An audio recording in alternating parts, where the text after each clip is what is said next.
A Hipermarcas encerrou o ciclo de aquisições. Foi assim, do mesmo jeito que tocou o telefone, eu escutei que era de um escritório de fusões e aquisições que minha empresa podia ser vendida. Da mesma forma, atendi o telefone e falou: olha, Rogério, a Hipermarcas fechou o ciclo de aquisições. E aquilo, para mim, foi um banho de água fria. Havia se passado talvez 6 meses, talvez 7 meses. Tinha 40 anos na época. Tinha feito muitos planos na minha cabeça, tinha me iludido, estava contando com uma situação que eu não tenho controle, mas eu estava contando que ia dar certo, que a gente ia vender a empresa e estava tudo certo. Só que não funciona assim, né? Depois eu aprendi isso, só que demorou bastante tempo para entender que quando você tem uma possibilidade como a que a gente tinha de vender a empresa, era uma possibilidade, não era uma certeza. E você aprende que enquanto não tiver assinado toda a documentação e o dinheiro estiver na conta, a todo momento pode dar errado e dar para trás e não acontecer. Então, eu nem tinha chegado nesse ponto, né, de assinar contrato, nada, e não tinha feito também a due diligence final para poder resolver tudo. Mas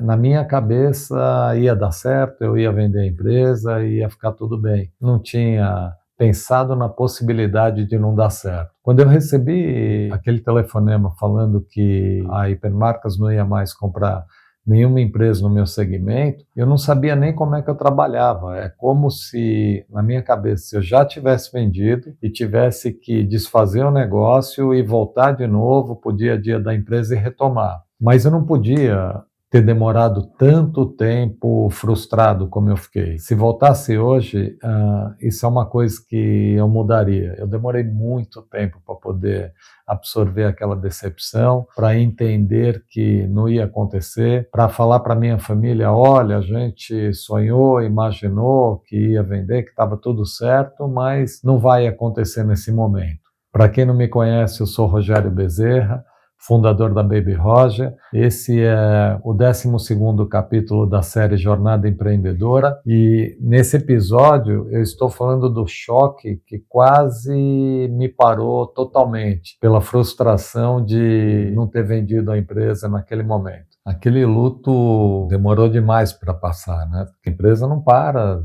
um monte de decisão para ser tomada, decisões a médio e longo prazo, decisões que impactariam o futuro da empresa. E o pessoal vinha e falava: Rogério, o que vamos fazer? Vamos investir em equipamento, vamos dar um passo a mais. E eu, na minha cabeça, pensando, né, nossa, cara, nesse momento era já para estar em fase de transição, passando a empresa para outra empresa e seguir na vida. E no fundo não era nada disso. Eu tinha que continuar, esquecer que ia vender a empresa, né? Eu falo esquecer porque eu tinha que tirar da cabeça, como na minha cabeça já tinha vendido, já estava vivendo, aproveitando, gastando dinheiro e com o sentimento de agora eu vou aproveitar tudo que eu não aproveitei até agora, todas as muitas horas que eu trabalhei para chegar até aqui, e agora eu vou realizar tudo isso. E não aconteceu. E eu fiquei mal, fiquei deprimido demais. Essa situação me ensinou muito a como eu trato as expectativas dos assuntos. Se fosse hoje, jamais eu faria isso. Receberia um telefonema, ia tratar como possibilidade, ia trabalhar focado na empresa e nunca iria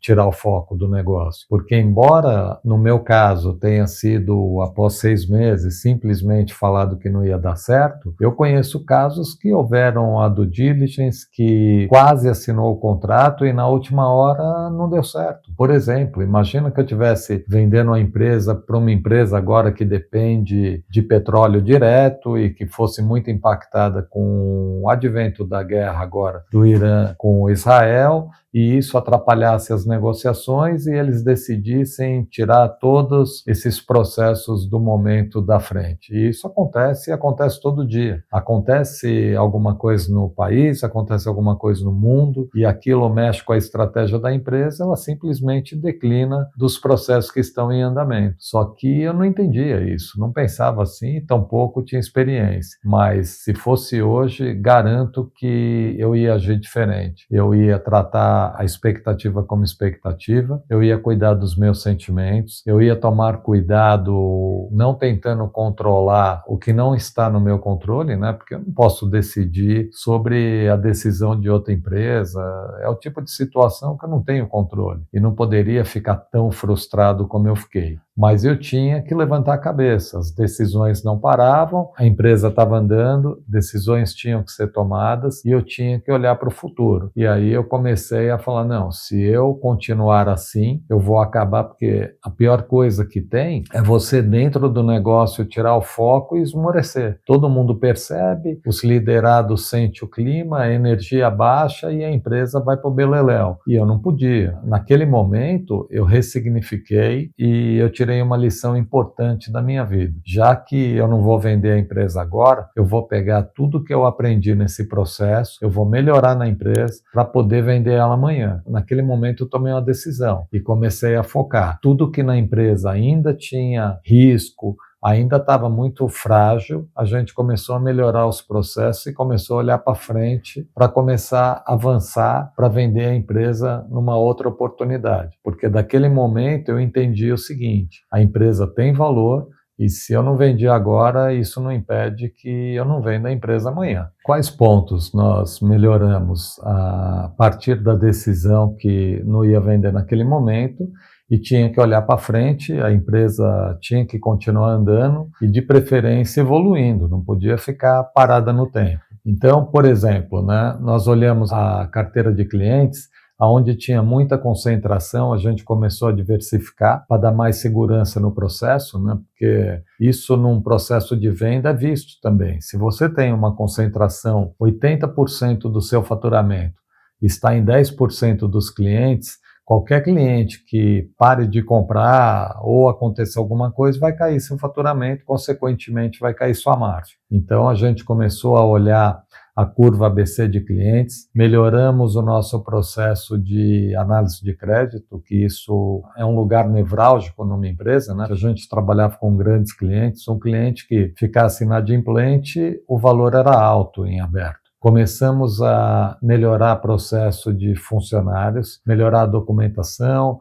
melhorar escrito, melhorar os procedimentos em relação ao que esperava do profissional, o que não esperava, tudo isso é olhado no processo de venda. Nossa contabilidade começou a melhorar. Após isso, chamamos uma consultoria. Como eu disse, né, não houve a due diligence. Só que nada impede de a gente chamar uma empresa de auditoria para a gente ter um olhar de fora, né, de uma auditoria de como está a empresa, quais são os riscos, o que tem que melhorar. E isso foi uma atitude muito assertiva, porque a gente melhorou diversos processos quando a gente entendeu que a auditoria faz uma nota explicativa do que tem muito risco, do que uma empresa que fosse adquirir olharia isso como risco. Então, tudo isso que tomamos nota, né, do que a auditoria levantou como risco, a gente começou a trabalhar em cima. E aí a empresa começou a evoluir. Embora parecesse que a gente já tinha feito muito, já tinha evoluído muito, quando a gente passou por esse processo, a gente descobriu que tinha vários pontos de melhoria que a gente tinha que avançar. E aí, quando tirou da cabeça que não vai vender agora, não adianta também ficar parado, porque se a gente não evoluir, a gente vai ter problema amanhã quando tiver outra oportunidade de venda. E foi o que nós começamos a fazer, a melhorar todos os pontos que a auditoria tinha trazido como risco. Quais foram os aprendizados desse período? Quando você tem uma possibilidade, seja o que for na sua vida, ela é uma possibilidade até que aconteça. Se você não tem controle sobre os acontecimentos, a única coisa que você consegue controlar são suas emoções. Então, se você deixa na sua cabeça como uma possibilidade, se não acontecer no momento que você esperava, continua sendo uma possibilidade. Eu acho que é o melhor jeito de você proteger sua cabeça contra a frustração. Aprendi também que você não deve colocar todos os ovos numa cesta só, você deve dividir.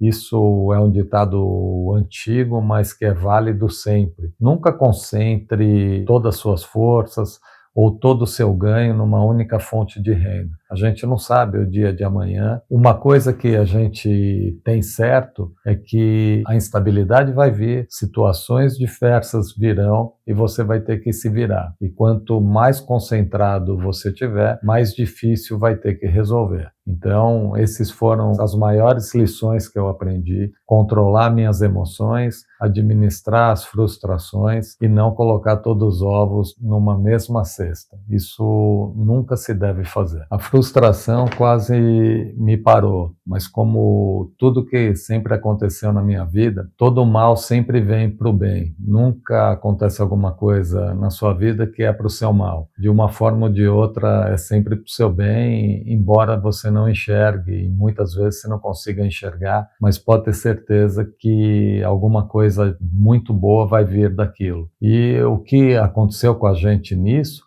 é que após a frustração e após a decisão de melhorar, a gente subiu muito a régua da empresa. E no próximo capítulo eu vou falar sobre isso.